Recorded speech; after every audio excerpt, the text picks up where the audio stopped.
Welcome everyone to Populist Politics. My name is Bobby Funk. On this show, we are unapologetically right-wing. We get into a lot of news on this story, so I want to remind you to like this video, comment what you think, and let me know how I'm doing. Today we're going to talk about the Iran war and the geopolitical implications it has on the region.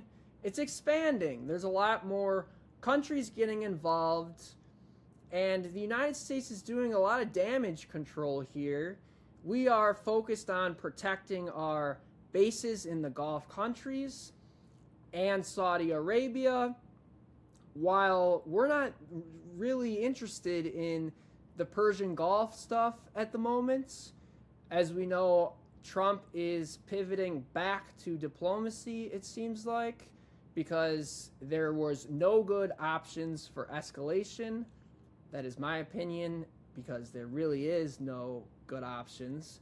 Brad Cooper said that we have completely ran out of viable targets unless Trump wants to expand the scope. So what is going on with the United States and Iran is that the United States hit an IRGC base in Paranashar, which borders Iraq, and the Iranians hit a U.S. base in Jordan. Muwafaq is the name. It's actually a funny name, but it's one of the biggest U.S. bases in the Middle East, and it's been targeted increasingly more. From this Iraq IRGC site, there is a line of fire from there to Jordan, and it's also pretty close to Ibril, which is the northern base location of the United States in Iraq. So Iraq and Jordan are getting increasingly involved. Saudi Arabia's scope of involvement continues to grow, and Israel and the United States are kind of a little silent. The United States is still involved trying to do damage control, as I will explain in a little bit. So the two fronts that are opening up, Saudi Arabia and Iraq. Iraq is split into two regions. The northern section is a U.S. and Israel stronghold with the Kurds, and then the eastern portion is the Shiite group, the Popular Mobilization Forces, and then there's, in the middle, is the Baghdad government. Over in the eastern portion, the Shiites are attacking Saudi Arabia at their capital in Riyadh.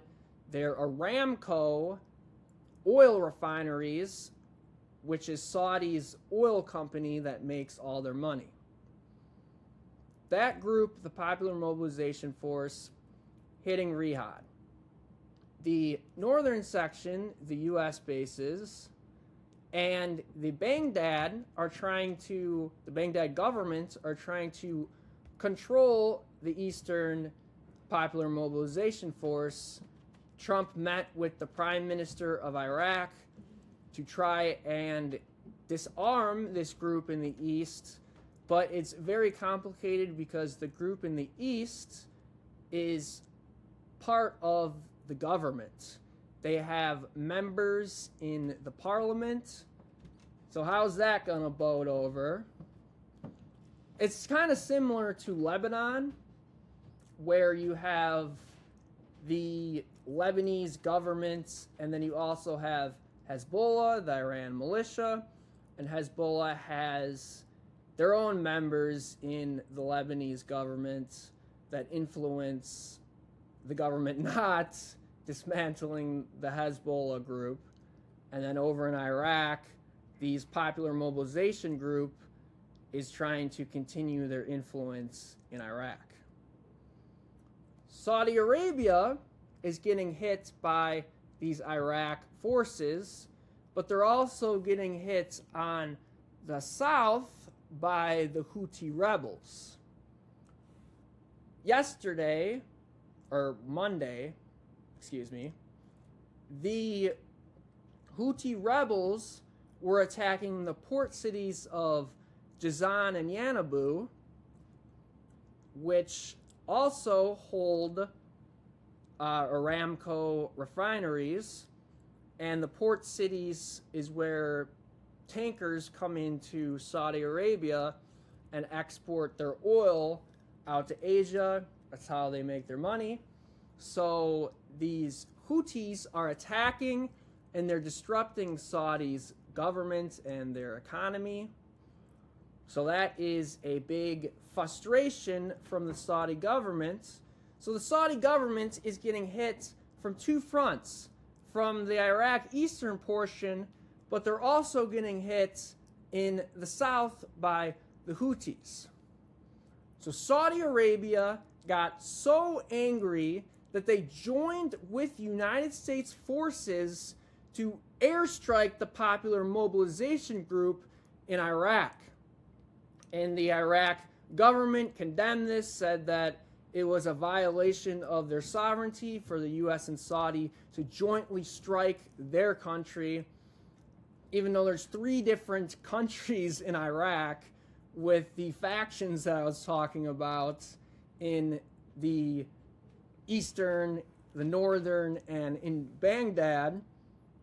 So that's kind of crazy. They don't really have sovereignty then if you're split into 3 different factions in your country. But this is a major escalation, and it's expanding Saudi's role. So if they're joint airstriking Iraq, then they could help the United States attack Iran with their military infrastructure in their country. This would be big for the United States to get back the leverage that they need to make Iran surrender, because diplomacy is not going to work. If Saudi can let us use their bases to attack Iran or have a launch point to get into an island off the Strait of Hormuz to invade Iraq and get them to concede, that could be big for the United States, because Trump is looking increasingly for a way to win this war, because diplomacy is not going to work, and he is under immense pressure in the United States to stop this war. With oil prices going up, Iran is continuing to strike shipping in the Strait of Hormuz that is causing all the oil and energy executives to panic. It's causing Trump to have negative favorability with the citizens, the gas prices going up. So Trump is in a quagmire, and if Saudi Arabia can help us, that might be very beneficial. But we're forgetting one country, the country that supposedly dragged us into this war, Israel. Now, I've been saying on this show that they are very silent right now. They have been unwilling to attack Iran, ever since the Memorandum of Understanding, because they hated the Memorandum of Understanding, because they want regime change in Iran. And Bibi is hell-bent on having that. He met with Donald Trump yesterday to supposedly give him proof that Iran is building a secret nuclear site on Pixaxe Island. He's also saying that he wants to further protect and expand his peace circle, he calls it, which is Israel expanding its territory into the West Bank, into Syria, into Gaza Strip. And this is Israel's goal to protect themselves, is to violently invade the countries that are threatening them. So Bibi meets with Trump, and he explains to him that the Iranians are this close to having a nuclear weapon, and he wants the United States to go at it again. Maybe he sees that Saudi Arabia is getting more involved, so he's like, we can triple team Iran to cause destruction. And you also have one thing I forgot about the Saudi Arabia and Yemen situation is that we could restart the Yemen civil war because the Saudi-backed government in Aden is attacking the Sana'a government. The Houthis are in control of the capital of Sana'a. And it just speaks to the expansion of Saudi Arabia in this conflict that is going to cause some major issues.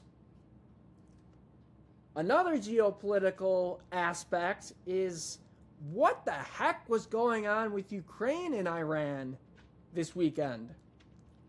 The big story, everybody was freaking out about World War III starting because Ukraine hit an Iran shipping vessel. Ostensibly, this vessel was going to Russia. That was the explanation for Ukraine attacking Iran, because we know that Russia has been helping Iran with targeting U.S. bases, and Ukraine saw that and said, we have to attack Iran now. Now, China is also helping Iran, apparently, with providing them technology. China and Russia helping Iran. And Ukraine is hitting Iran. Why do you think Ukraine is hitting Iran? Zelensky wants to pull closer to the United States. He wants the United States to help him more in his war because he's getting the upper hand right now against Russia. Ukraine, interestingly, can produce drones rapidly, and they are plummeting Moscow and other cities in Russia and turning the tide of the war. Ukraine wants Patriot missile receptors or interceptors from the United States in exchange for this supposed deal where Ukraine is going to send us their drones as a thank you and a deal. So maybe we can use these drones to attack Iran. And there's this Senate bill that is in honor of Linsey Graham. That is why originally Israel and Zelensky were here, to honor Linsey Graham. So the Senate passes this bill that would provide sanctions on Russia. So the whole world is coming around into factions over allegiances to these two different wars that are going on. Apparently Ukraine apologized to Iran and said it was unintentional, but we know that Ukraine wants more help from the United States, so this obviously is probably a lie there. We're just trying to not cause any trouble. But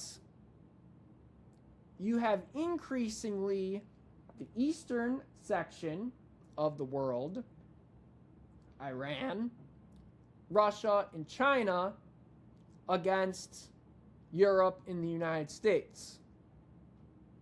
Ukraine, Eastern, United States. Ukraine is trying to get the United States on their side more to fight Russia, because Russia has been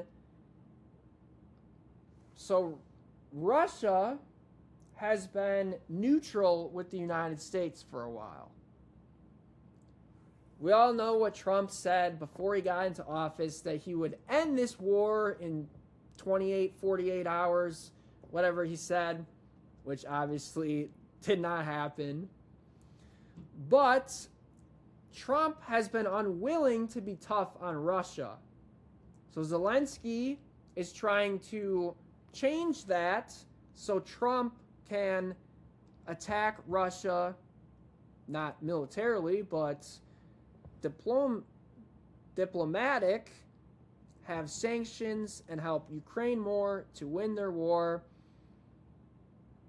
And it's getting very interesting. I wouldn't call it a world war, but they are picking sides and allegiances, and countries are on the back end helping each other out, but not engaged in warfare.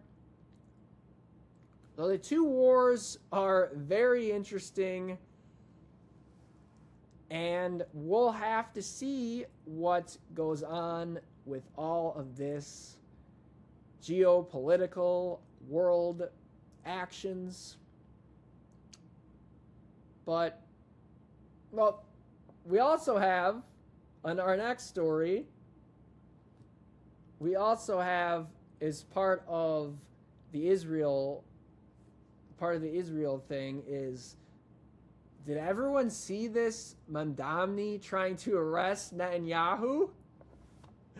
That was funny. Apparently, Zohran Mamdani campaigned on the fact that he was going to arrest Benjamin Netanyahu, and Benjamin Netanyahu came and met with the United States, and there was no arrest. So that was a secondary factoid and interesting. But that is all I wanted to talk about tonight. Kind of a shorter show. But there's not really much going on besides this war and the implications it has on the Ukraine war, which we're going to watch very closely in the coming days and weeks. Populist politics out. I hope you guys have a good night, and I hope you enjoyed the show.